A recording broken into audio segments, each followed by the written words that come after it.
So I went to the dentist yesterday. Okay. And I have to say, I'm sort of a weak link when it comes to pain at the dentist. Mm-hmm. And so I usually have to have the gas because when I come in, my blood pressure is so high that they're like trying to get me calmed down. But once I have a little bit of the gas, very calm. They give you the clown nose or they give the adult gas? They give, I believe, it seems adultish. It seems adultish. There's one that smells like bubble gum. No, this does not smell like bubble gum. Oh, bummer. So the dentist, they put me on a little bit of the gas. They left the room. I begin to get a little bit more relaxed. They come back in and I'm in the middle of a prayer, whole prayer about my daughter in college and her whole life situation. Yeah. And I said, I'm up here and I'm recommitting my life to the Lord. I'm praying about this situation. And the door is always behind you, right? Like you don't know when they come in. Like you're not facing the door, so you can't even But they got so tickled at me being so relaxed, but also just sort of turning it into a spiritual prayer moment. So then I went back yesterday to the dentist and had to get... After you'd already been there? Yes. In one day? For me, listen, it is never one visit for me. It is here are your next 6 visits. They've always got something to do. What's wrong with your mouth? Exactly. Like that's what we're always answering with my mouth. So yesterday I had to go back in there and I didn't get the gas because they're like, this is shorter. You don't need the gas, right? Yeah. I'm like, no, I don't need the gas. I could have totally used the gas. I could use some gas sometimes when I'm around you. But. When you have red hair, you're more susceptible to it. When you have red hair, like the deadening stuff wears off faster. Oh. And it takes a lot more of the shots to get your mouth numb. I didn't know that. You didn't know that? Like you could probably wake up in the middle of a surgery. You have you have red hair. I do kind of. They say that it wears off faster with redheads and it's harder we also have a very low pain tolerance. We feel pain more deeply. Well, and I just think we should get started. I was trying to think of a joke, but we should just start. Yeah, isn't it sad that the redhead superpower is feeling pain more? Yeah, I haven't heard before. Yes, news to me. It's a ginger thing. So, but yeah, let's get started with the show. Hello, and welcome to the Almost Amazing Podcast from the City Rise Network. Hosted by Jennifer Dennis and produced by me, Justin Kello, we're a podcast that was supposed to be focused on parenting, but we've kind of lost the plot along the way. Honestly, we don't know what this podcast is about, but we talk to incredible people who love Jesus, and our hope is to provide encouragement and fun whenever possible. If our lack of clear direction bothers you, we apologize, but no one is making you listen to this podcast, unless you're married to Jennifer. Andy, thanks for listening. Hey, everybody, and welcome to the Almost Amazing Podcast. Thank you for being with us today. I think it's going to be a really great show. We have an incredible interview lined up that I think is going to be meaningful and hopeful for you to listen to. And we're so glad you're here. And I'm sitting here with Justin. Justin. Hello. What's your favorite thing about today? I got free lunch. Yep, I knew it. I love a good free lunch. Loves free food. Dude, I will sit through many meetings for a free lunch. The other day, Chris called my boss, supervisor, and he was trying to set something up with some people. And he's like, hey, are you free for lunch? I said, yes. Yes. Let him finish the date. I was like, yeah, I'll be there. I'll figure it out. I ran into Robbie at a lunch place here in the area. Okay. And I said, Robbie, do you like it here? He goes, no, I don't like all this healthy food. I'm like, Robbie, this is not the healthy food place. Yeah. It doesn't even have grain in the title or pita. Yeah. Or Mediterranean. He doesn't he's fit. Robbie is fit, but he likes barbecue, hamburgers. He must be blessed with metabolism that just won't quit. Maybe so. Maybe so. So Jennifer, the last time we were together, we've taken a little bit of a break. You said, and next time I'm going to talk about this. And I said, don't say that because you're going to forget to talk about it. And you've made a promise and it's not going to happen. So I'm holding your feet to the fire on this. You said. The funny thing is I have no clue. No idea what you're talking. I want to see. No idea what you're talking about. You said, next time we're together, I'll tell you about the story. And I was like, no, you won't forget. You're like, no, I won't forget. And here we are. You forgot. And here we are. I think I do remember. What is it? Me getting thrown out. My family getting thrown out of an estate sale. Yes. All right. What's the story? We got thrown out of an estate sale. Yeah. What's the story there? So we go to this estate sale. And my extended family's in town. My parents like to come in town and go to estate sales because there are a lot around Houston. They want to take home dressers to Florida. What a terrible idea. My dad gets really random stuff. He loves tools and he loves wearing dead man's clothes. He does. My dad loves this whole, there's a circuit. Yeah. So we go to this estate sale and we're looking around. First of all, there's an elevator in this house, which is, fun, kind of uncommon.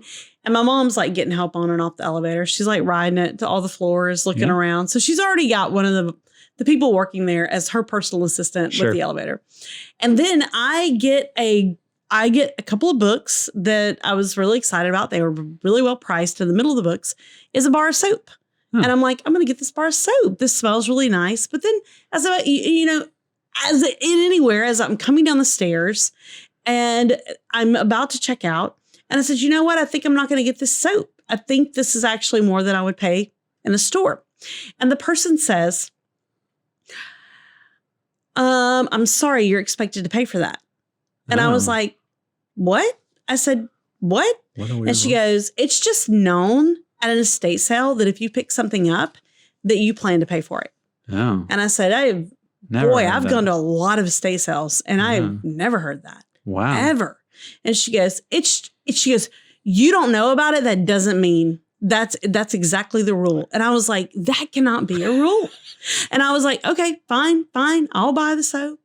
I'll get the soap, whatever. Yeah. She goes, no, you don't have to worry. Don't get the soap. Anyway, she got really upset with me. And I'm like, fine. My family, and this is my family. Yeah. They're just looking at me like, Jennifer, not a big deal. So then I go sit over on, a paid for couch. And my family walk up. And they're trying to do something different. And she says something about the soap. She goes, well, and she looks over at somebody else. She goes, I don't know where that soap goes. She goes, somebody took it from where it belonged. And at that point, that's when I was frustrated because I knew where I'd gotten that soap and it wasn't in a uniquely soap area. It was in the middle of a pile of books. Yeah. So I stood up and my parents were in line right in front of her. And I go, why don't I go take that soap and put it right back where I got it, which was under a book about the end times. So give me the soap and I'll go put it back. I'll do that right for you because heaven forbid, I don't want anyone to miss the soap opportunity at the bottom of your book pile. Yeah. Am I being too intense? That was a lot like, I mean, if you would ask me what would Jesus do in that situation, I think you would have done the same thing. He would have not probably done that. So then my family, they shoo me off. Like, is this your Andy and mom, Olivia? No, Andy wasn't there. Oh, it's my mom, it's my dad, it's my sister. Okay. And my niece, who she was somewhere else, like doing something else. And my mom had just ridden down from the elevator and they look at me and literally they're like, Jennifer, shh, shh. And I go, I'll go to the car. I'm going to the car, everyone. And I leave and I go to the car and I'm out there and I'm on my phone. Well, my sister gets up and she's like, it's time to make a purchase. Well, my sister didn't see a sign, not a big sign, that said you have to spend $75 in order to use your credit card or to use a card. So she rings up my sister. She writes it all down and she goes, that'll be $34.50. And my sister hands her card and she goes, you need to pay $75 in order to do that. And my sister goes, oh, I'm so sorry. I didn't see the sign. And then she looks at my sister and goes, get out. She said, get out. And my sister's like, what? No, I mean, we have cash. She goes, she takes the stuff from her and she said, you get out. Did she know you were associated with her? Yeah. Oh, okay. Yeah. Then so here's the last crazy part. This is the part where I knew at this point that we were all in the right. My dad had found this little plastic container and in every drawer, it had like 1,000 Band-Aids. Wow. And the entire container was probably $10. And my dad goes, hey, are you going to go down on this price? Because he's got to ask. She's like, no, you would pay for the container at Target for $10, but it's filled with Band-Aids. And my dad's like, all right, I'll buy it.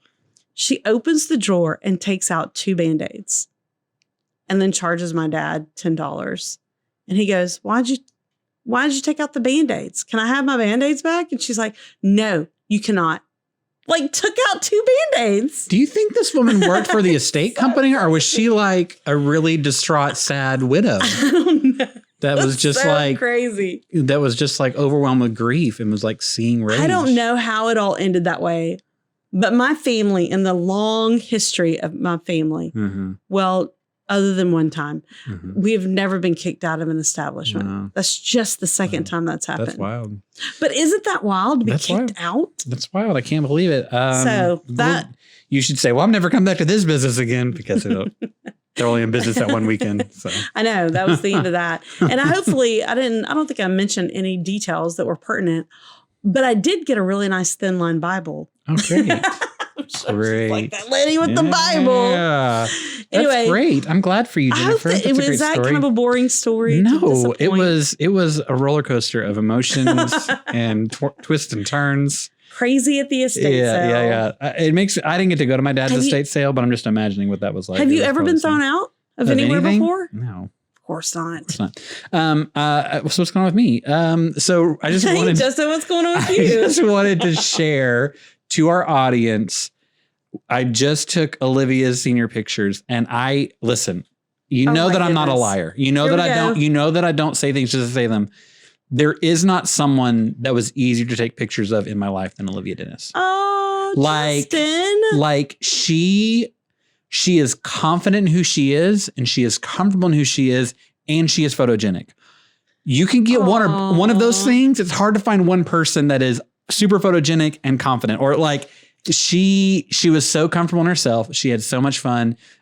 She came ready with ideas, and she'd been practicing in the mirror. Like she knew what she wanted. And I'm telling you, I have not had an easier, and not to say that any of them have been hard. So like, if you're listening and say, well, you did my grandbabies. I listen, I'm sure it was a great session, right? But like Olivia was just a very special, like she was very happy to be there. Very easy to work with. That's so kind. Like it was not hard to get a good photo. And do you know what she said as we drove away? And I mean, there were some fiascos. It was. Well, I was running around with all of these outfits, trying to shove her in and out of them. Can we talk about? No. Yes. I've already said so many things on this show. No. It's not her fault. But y'all are late. You can't find a parking spot, whatever. Me and Olivia are like walking through this park trying to find each other. And so me and Olivia go off and take pictures, and you kind of catch up, and you're just like draped in clothing and blankets, like walking around this park trying to find us.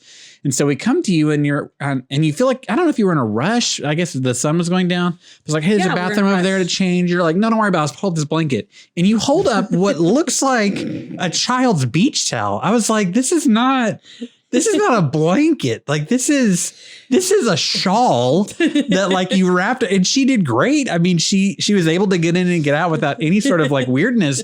And I was over, I gave you some space, but that happened again later, and you had an audience. There was just like Justin would walk away. I would put the little blanket up, but much to our demise. But she made Guardians of the Galaxy blanket.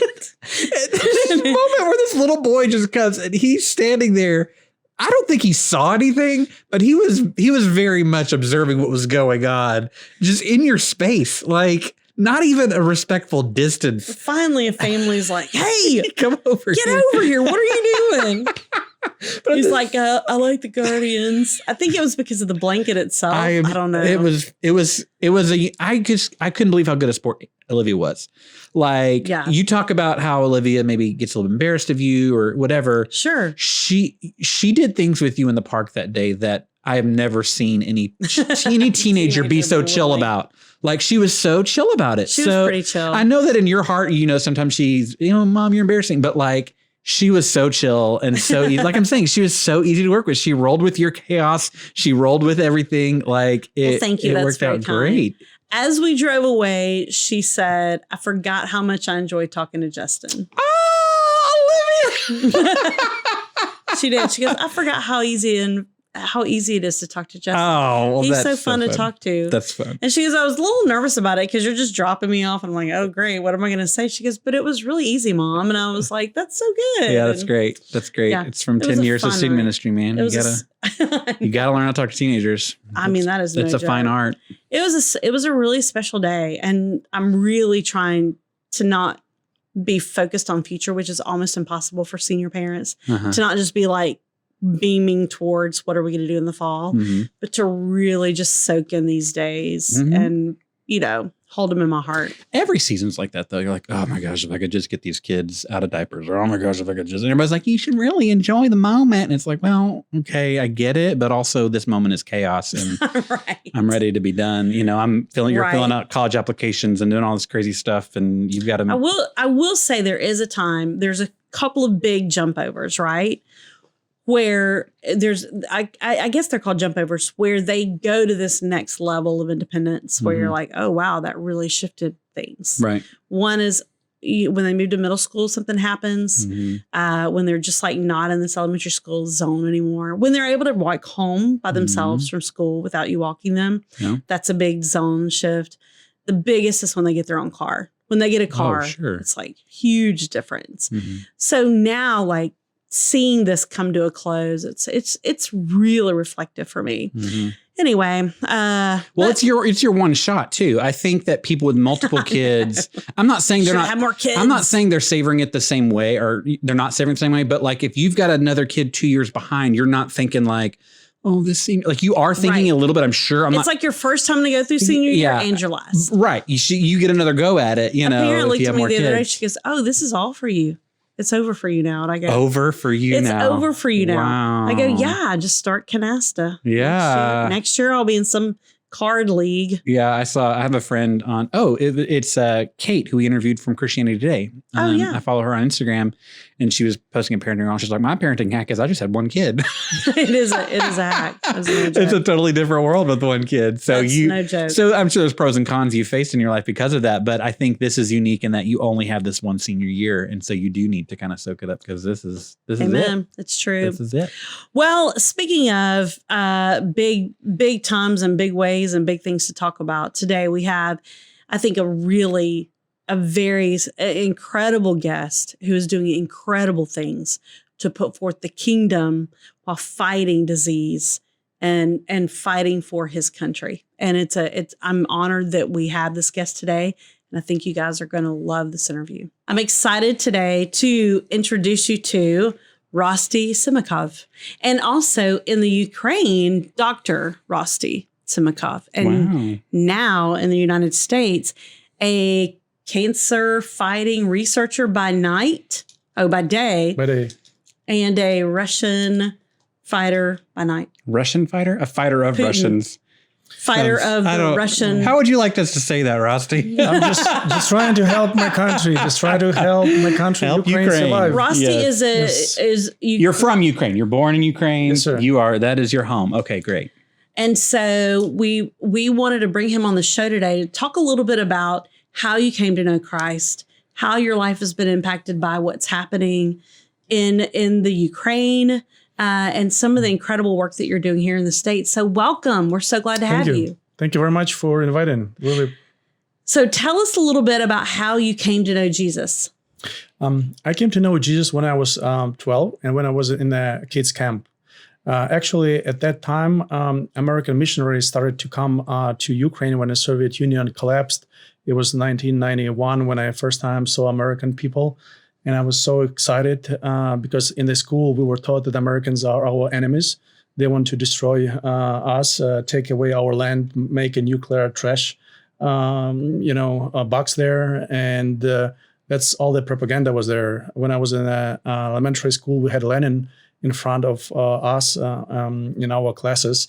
And that's what we were taught. So when I saw Americans smiling and giving candies, I was very impressed.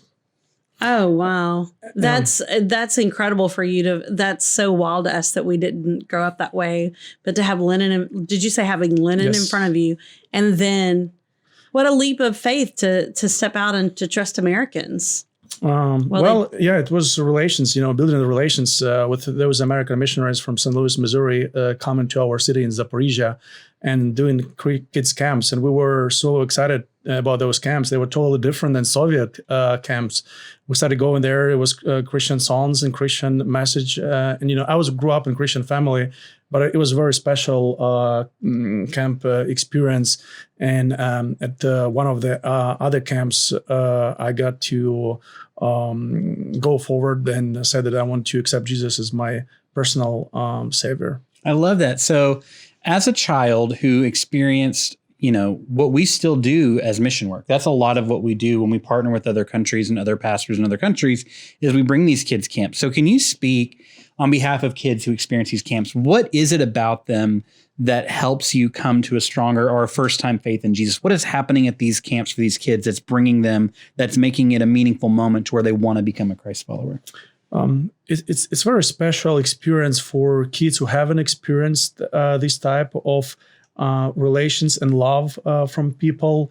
and actually, seeing the faith that they believe, what they talk about, and then having the attitude, which is totally different than formal people what we had in school, not smiling, kind of being harsh on students, just educating with old methods, and then having these total Christians who were you could see Jesus in their face, and this just makes a great impression on kids. And then music, we love music, and having those American Randy Mayfield, he was with guitar, and kids were all around him, and doing all these scenes about Jesus. It was an incredible experience, and doing the crafts and interesting crafts and interaction with great people. It made a tremendous difference and impact in my life and for many hundreds of kids that I know in Ukraine. So I love that. That's a great affirmation, because that's like, that's our go-to of how we minister to other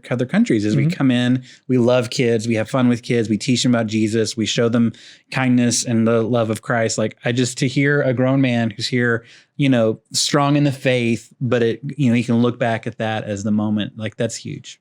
And yeah, if I can add also, besides children's camps, there were medical missions. Oh, beautiful! In the team, which I know also we also do that. Yeah, that's what we do. Yeah. And then so from there, you were already in a Christian home. So was there a local church you were part of? How did you grow in the faith? Because the missionaries go home. It's not always not always the camp. How did you grow in your faith in a country that's kind of brand new? Yeah, I was grown up in a Christian family. My dad was persecuted, had to leave a PhD program because he became a Christian. It was right before I was born, and he met my mom. And she was also not allowed to medical school because she was from the Baptist family. So when I was born up in a Christian family. And I remember going undercover Sunday school because government didn't allow kids to go to the school. So they did it quietly, getting us on the roof or getting us in someone's home at night. It was 80s. Soviet Union was still in power. So for me, I got to know about Jesus and about God, and I grew up. It was very personal. The dead tell us stories of biblical heroes every night, and it was very impactful for me to have this faith growing from my parents' teaching. Wow. And so the local church, when you were growing up, was very secret. Did there come a time in your childhood when it became public? Yes, that's what I'm saying. With the missionaries. At 91, when the Soviet Union collapsed, everything changed. American missionaries started to come. Great. We got to see, exposed to the world. We got to hear what's going on abroad. It was, transformational. What was that like to hear to be in this cave kind of that's been constructed to tell you what to believe, and then to have it all open up where you learned everything? What were what was that like? It's hard to explain. It's mind-blowing experience. With something is like you have your eyes never seen, and then you got eyes open, and you have been blind, and you see. This is probably the experience when you hear all these stories. And then my mom was misdiagnosed with cancer. American medical missionaries helped to get her right diagnosis by bringing her to the St. Louis hospital and got treated her. And she came back telling all the stories about Americans, showing us pictures. I got so excited, and then God gave me an opportunity to be selected by the governmental program and go to the U.S. myself when I was 16 years old. And that's when I came and I saw the America and I saw the world. For me, who never saw, high scrape McDonald's the first time I saw when I was 16, I came to New York. It's hard to explain what it is when you go from a little town, into New York City, and then into New Orleans, and then rest of the world. So then you decided to become a doctor as well, and you were a surgeon, correct? Yes, having this experience with my mom and having our friend who was in our church, a doctor and missionary doctors, I wanted to become a doctor where I can combine ministry, faith, and science, serving God and people through my profession and through my faith. So this was my desire. I wanted to be a surgeon, but at the end of medical school, I was not allowed to go into surgery because they say I'm a religious bourgeois element. I have connections with Americans, and I'm a sectarian. That's what they said. So even still, the country's free, but they still have ingrained in them a bias against Christianity. It was beginning of 2000. Okay. And we still had a lot of people in power who were old communists, atheists. And then, overnight they became Orthodox Christian. So a lot of that, it was very surface. Okay. But Baptists, particular, they were viewed as American agent and sectarian for a long time until a very recent period. Wow. And this is big problem right now in the occupied by Russian territories, where it gets back, where people are indeed, told that they're American agents and they are under heavy persecution. So now you've come. So you couldn't practice there, but then you came back to the United States, and you have your wife with you and your children, and you guys are here. When did you come back to the United States? Well, I graduated in 2005.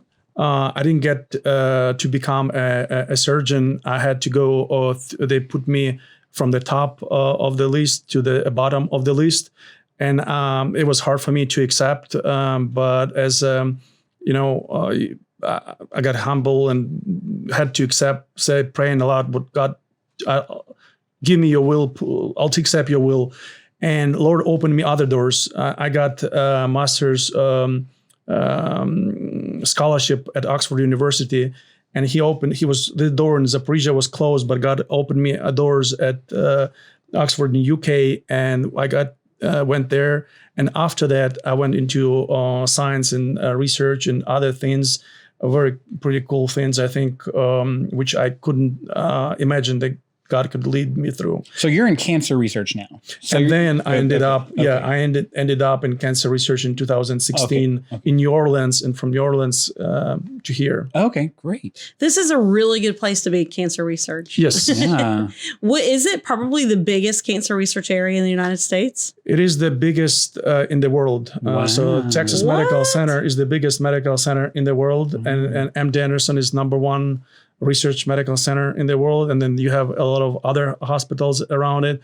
So this is like the Jerusalem of cancer research in the world. So you and Alla, your wife, you guys have begun a new company, and it's called Audubon. I've got this written down, Audubon, and on a completely different sheet. Smooth.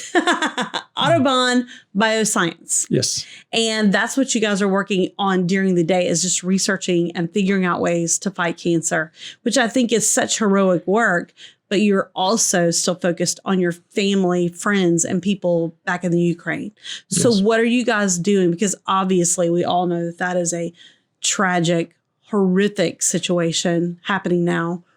What has that been like for you, and what are you guys doing? Yeah, it's kind of like cancer of the whole society on the country, which moves to us and destroys everything alive there. When you read the stories and see the news and these pictures of kids, women been killed, women been raped, and all the atrocities which happen, and including the church has been persecuted, church has been taken away from our brothers and sisters, and you can just stay away. I feel like probably times of Esther, that this is time, if you don't do anything, you will be accountable for that. So we try to do what we can, trying to help our people whatever we can, by bringing them medical supplies, by bringing humanitarian aid, by bringing medical training. We work with local hospitals and charity groups by bringing Ukrainian doctors here for training. And then they go back and have more capacities of helping more people.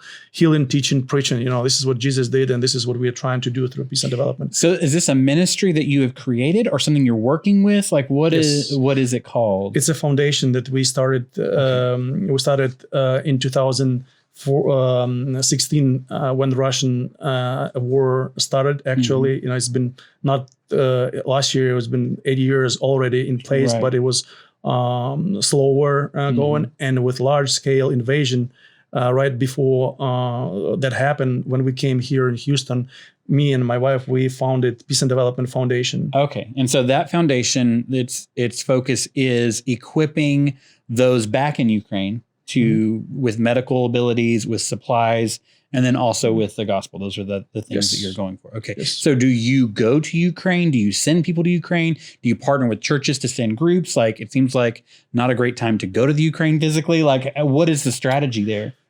We came here on an investor's visa because we had a company here, and we could not go back because embassy was closed because of the COVID. Right. And then the war started. So we kind of got limited travel opportunities. So we got to invite people come here. Okay. An embassy of U.S. Embassy in Ukraine supports our initiative. Ministry of Health supports us.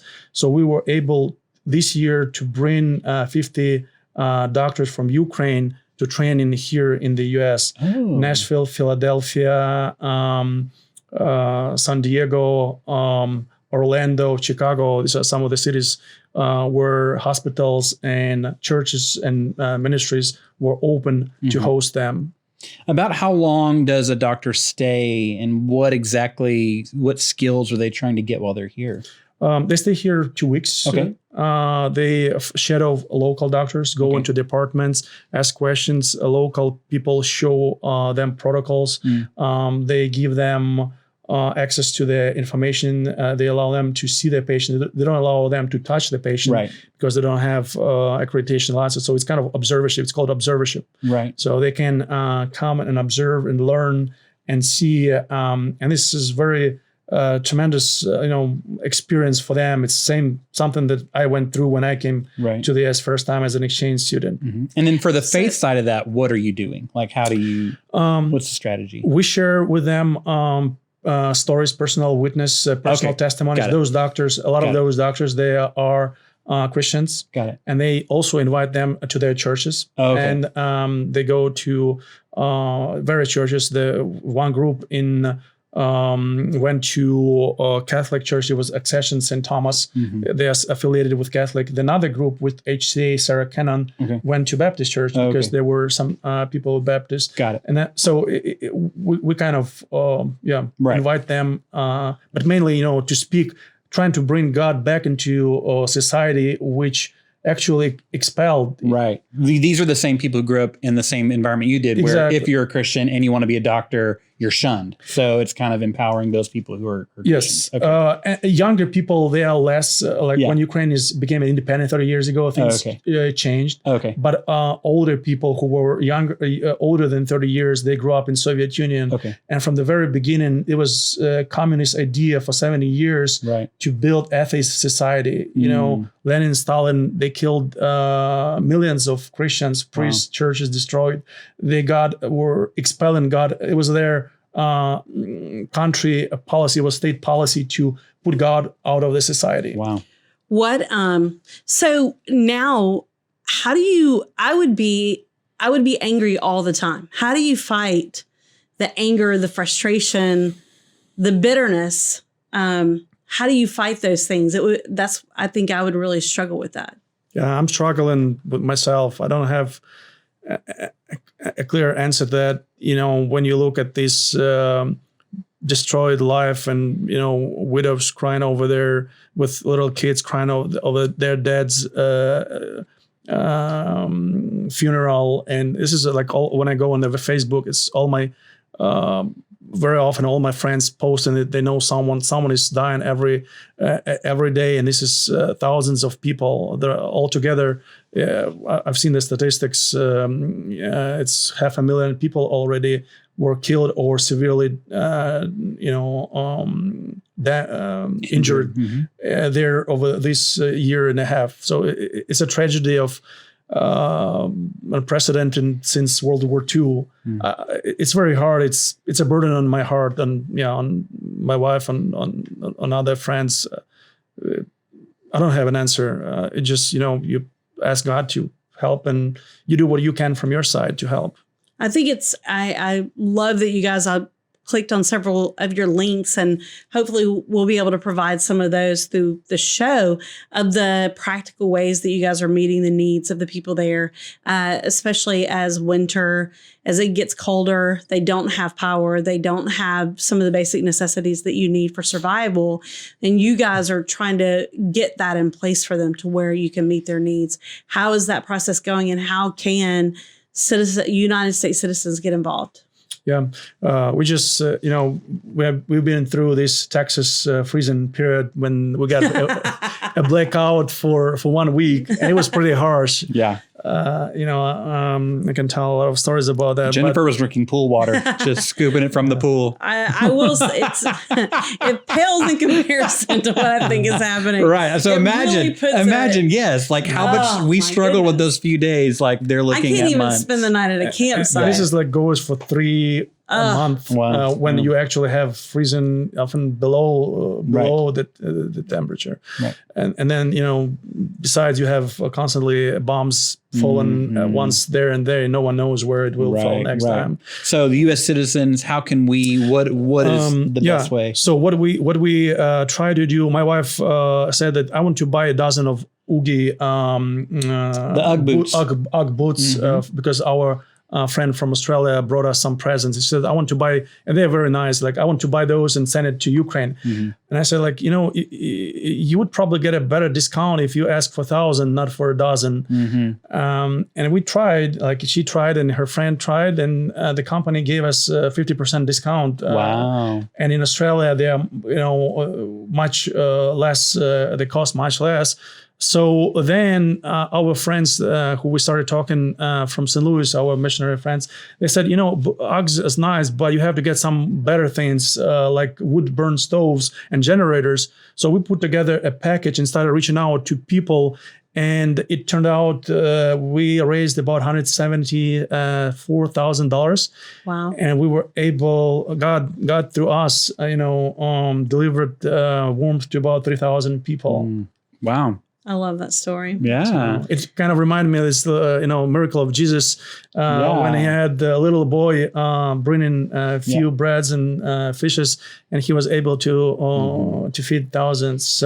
So with your foundation, obviously finances, is there ways for people who are in the medical profession to volunteer, to be hosts, to be the ones observed? Is that all on your website? That's our appeal, yes, to medical professionals, either host Ukrainians, or there are a lot of leftover equipment which they have in their offices, and they can give away, and then we are delivering to Ukraine. Okay, specifically people with medical connections or professions, those are the types of people that can really get involved with the work that you're doing. I love that. And this, for general public, this is, Ukraine winter crisis. We call it Ukraine Winter Crisis Fund, where they can support us by providing either shoes or clothes or generators for churches, like it's generator for a larger people group, or wood burn stove, which can feed we'll provide one for one family. Okay. And all that information is on your website. Yes, sir. So, we'll for sure link that everywhere that we can link that. I also think sometimes and I think the whole world struggles with this, is having a very short attention span. So now it's like we were very focused on the Ukraine, everything that was happening, and then the attention kind of starts to go away. And now we have this new situation with Israel, with Gaza, and it's like all of the attention, and nobody sustains their attention anywhere, and everybody's attention moves at the same time to this other We saw that with Hurricane Harvey. I remember when Harvey came in the first few weeks, it was like everybody knew about it, everyone cared about it, everyone's trying to help.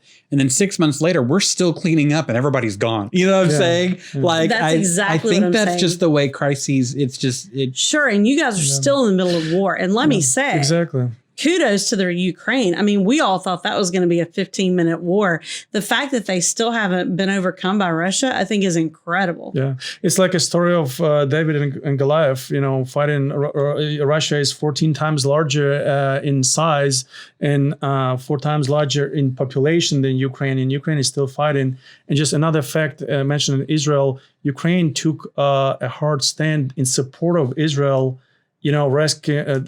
damaging relations with Arabic countries, which right now provide more and more. Iran provides a lot of support to Russia and others. So Ukraine is, on a bright side of force, and even if it costs a lot for our people, right? So we rely on God. We pray for the miracle. And and I think that's it, to continue to pray for the people of Ukraine, that the gospel will continue to spread, that there will be an end to this war, that Russia would back off and take the beating, and that that God's name would be huge in the Ukraine. And so we'll continue to keep that at the top of our prayer list. Thank you. But thank you for telling us your story. Thank you for sharing with us today. Thank you for being here. Thank you very much. I guess my big question is, and I've got my own candy up here. As a kid, some of the things that we talked about is that Russia, you guys didn't have candy growing up. I don't know if that's true or not. We just would hear things like it was different. They were different. They were very simple candies. They were candies. They were chocolate candies. It was often hard to get them. Good quality candies were very hard to get. Bubble gums were very special if you can get them from capital, from Moscow, bring there. So it was a big deal to get a bubble gum in the 80s, and jeans, for example.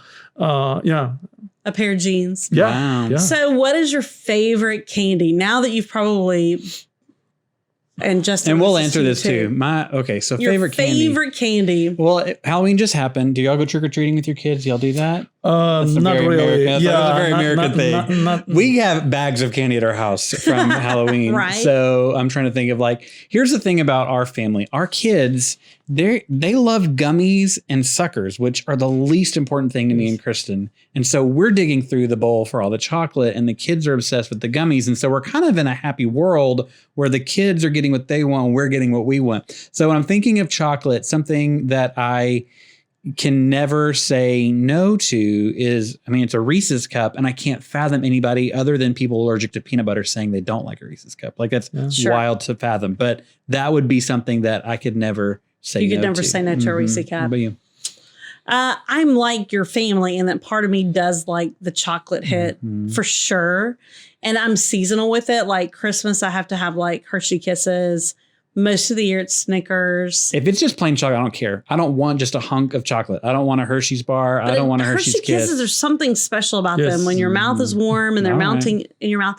But for me, I'm also very much into the sour candy. Oh. So lately, and I'm telling you, everybody's addicted to these things. They're Nerd gummy clusters. Yeah, they're good. They're not that sour though. They're not that sour, but it's a squishy, candy. Something gummy. Almost like a gummy bear. And then it's covered in nerds. So you have the sour, the crunchy, the gummy. It's delicious. And all of my kids, we have a little bit of candy on Sundays for the kids, and they will dig into the tub all the way to the bottom if there might be a little bit of candy. My child walked away with 6 suckers last Sunday. I think when the teachers came with Halloween candy they're trying to get rid of, and they were pawning it off to children. That is a lot. We never hand out that much. That's so crazy. So tell us, Rosty, what is your favorite candy? Probably those Lindt around. Yes, Lindt chocolate. So truffle. Yes. So it's like a very soft chocolate coated in milk chocolate. Yes. Are they red? They're and round. Yes. They have different. Yeah, you can get a mixture when you get it assorted. Yeah. Yes. There's caramel. There's caramel. There's all sorts. They are. My good. favorite is the red. That's like classic truffle chocolate. Yeah. Yes. Oh, that's the caramel's delicious. good too. Okay, if we're going that route, geez Louise. So if we're going that route, I don't know. Is it Godiva? They have fancy chocolate bars. Godiva, they do. Godiva, and they have a caramel one where when you break it open, the caramel just drips out of it. Like it's like in a Ghirardelli? Twix. Maybe it's Ghirardelli. Yes, Ghirardelli. Because in a Twix, it's like kind of hard. Like Twix is good, but when you open a Ghirardelli chocolate, like the caramel it's just dripping out of it. I'm like, this is so good. So that's probably it. This is so good. That's like next level. Well, thank you so much. Thank you very much. Enjoyed enjoyed talking to you. And Justin's going to tell us how to get to So the for everything we show. talked about today, all the organizations he works with and the foundation he created, that will be linked. So make sure to check that out if you want to be part of that. If you like this show or you want to share it with somebody who needs some insight on what's going on in Ukraine, we got great firsthand knowledge today. We'd love for you to share that with people who need to hear, get the word out about what Rosty's doing with his work with the Ukrainian doctors. And if you could rate, review, subscribe, that'd be great. Like it. That's awesome. And email us if you have somebody you'd like us to talk to at podcast@cityrise.org. All right. Appreciate being part of your church. Oh man, thank you. That means a lot. We're honored to have you. And we are honored that you guys stuck around, watched the show today. Thank you so much. We hope you've had an almost amazing time on the Almost Amazing Podcast. Thanks for listening to the Almost Amazing Podcast from the City Rise Network based in Houston, Texas. City Rise is a partnership of church campuses, nonprofits, and missionaries devoted to lifting our city and the world by generously giving the gospel of Jesus Christ. For more information or to find a church campus close to you in the Houston area, visit cityrise.org.